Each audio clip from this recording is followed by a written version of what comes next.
ओम electronic PCB repair centre में आपका स्वागत है। आज हम operation amplifier IC volt strategy कराएंगे आपको। भाई लोगों, ये जो मैं चीज़ आपको बता रहा हूँ, ये कोई भी इंस्टीट्यूट वाला आपको ये बातें नहीं बताता है और डायरेक्ट आपको जो वोल्टेज चेक करके दिखा देते हैं। मैं आपको बता रहा हूँ कि आपको जो है comparator IC operation amplifier IC की वोल्टेज कैसे आपको चेक करने हैं और कैसे उसका रेफरेंस बोर्ड निकालना है, कैसे आउटपुट निकालना है। तो मैं आपको बता दे रहा हूँ, ये एक सर्किट है, ऑपरेशन एम्पलीफायर आईसी का एक सर्किट है। ये LM358 है, इसकी जगह पर और आईसी भी हो सकती है। तो आपको क्या करना है कि हमें जो है सबसे पहले इसका हमारी जो ये हमारी नॉन इन्वर्टिंग हो गई, ये इन्वर्टिंग हो गई।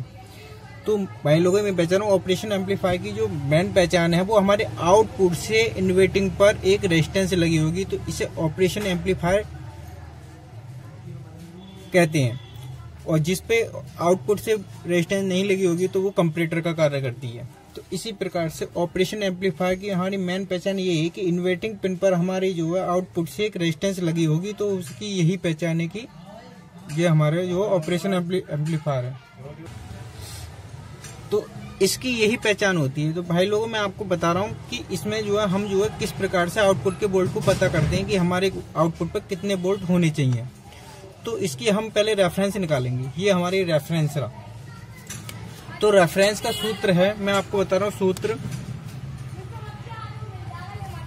तो होता है रेफरेंस बराबर बी इन गुणा R2 बटे R1 प्लस R2।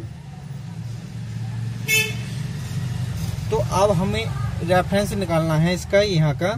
तो हम किस प्रकार निकालेंगे, हम जो R2 हमारी हमेशा ग्राउंड से लगी होती है, जो वोल्टेज से लगी होती है हमारी R1 होती है। तो बी इन हमारा कितना हो गया, ये हमारा बी इन जो 2.5 वोल्ट है। तो 2.5 वोल्ट गुणा R2 कितनी है हमारी 2.27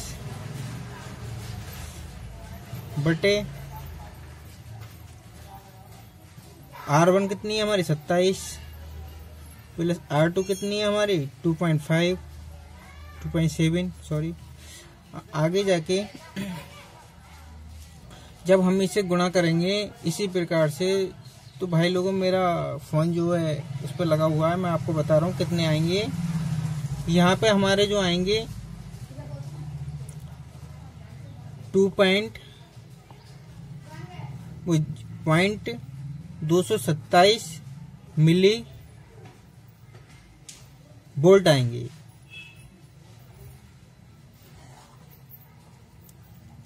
तो हमें इसकी जो है अब क्या करेंगे, हमारा जो है ये जो है हमारा ये 227 वोल्ट हो गया, मिली वोल्ट।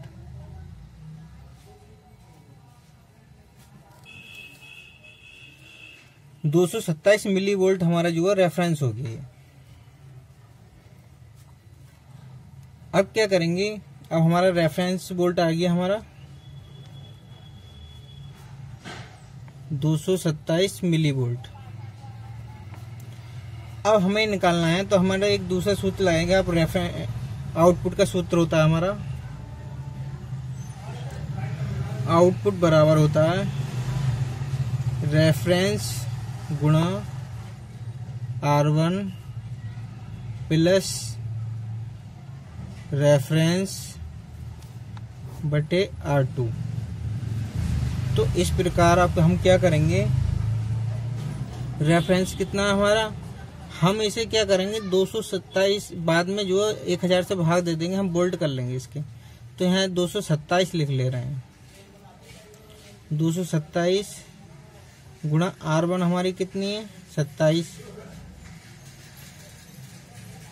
ये वाली हमारी R1 कितनी है 27। अब ये निकालेंगे हम, ये तो हमारा रेफरेंस निकल गया, फिर ये वाले जो है लिखेंगे और प्लस 227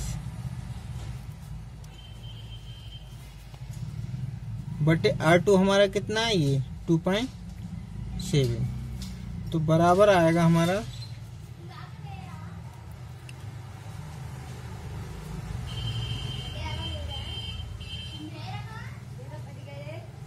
2497।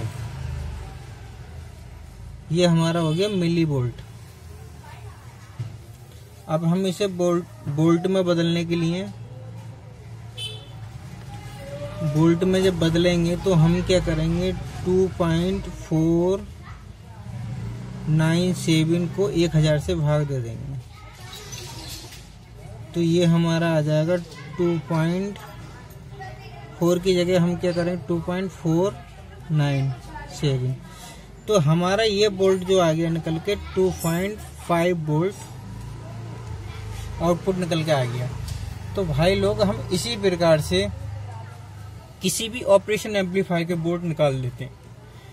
अगर हमारे ये वोल्ट यहाँ पे नहीं मिलते हैं, ज्यादा या कम मिलते हैं, तो क्या होता है एमसीयू समझ जाता है कि हमारी जो कहीं भी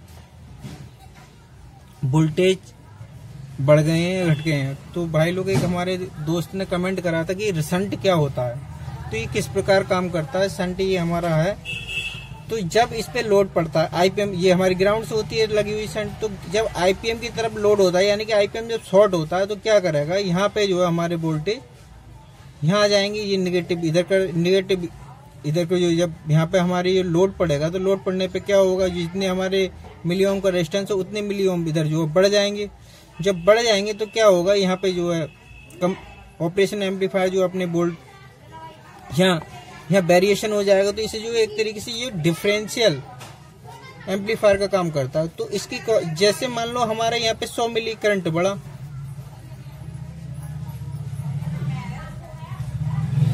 100 मिली वोल्ट, तो जब 100 मिली वोल्ट बढ़ा तो हमें जो है फिर इसमें का माइनस करना होगा, यानी कि 227 मिली वोल्ट है, तो ये हमारे इसमें का 100 मिली वोल्ट करंट कब हो जाएगा, तो 127 मिली वोल्ट रह जाएगा। फिर हम 127 मिली वोल्ट से करंट निकालेंगे, इसके तब इसके वोल्ट का पता चलेगा।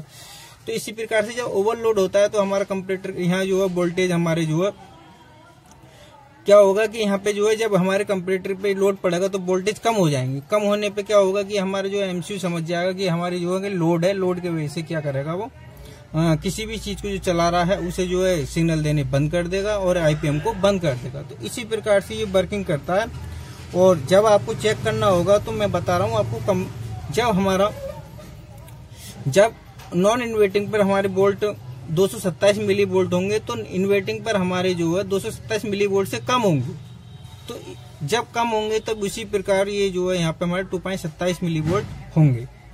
तो इसी प्रकार से जो है सारे हम जितने भी ऑपरेशन एम्पलीफायर होते हैं, और मैं एक बात बता रहा हूँ आपको, जितने भी होते हैं आउटपुट ऑपरेशन एम्पलीफायर की, तो मैं आपको बता रहा हूँ कि हमारे ये वोल्ट के आधे ही होते हैं। जैसे हमारे 5 वोल्ट का एमसीयू है, ये 5 वोल्ट का एमसीयू है, तो इसके हाफ हो जाएंगे। आउटपुट में हमेशा हाफ वोल्ट ही ऑपरेशन एम्पलीफायर निकालेगा। अगर हमें ये 3.3 वोल्ट का है तो ये जो है 1.6 वोल्ट ही आउट करेगा। अगर यहाँ 3.3 वोल्ट का तो यहाँ पे 1.6 वोल्ट आउट करेगा।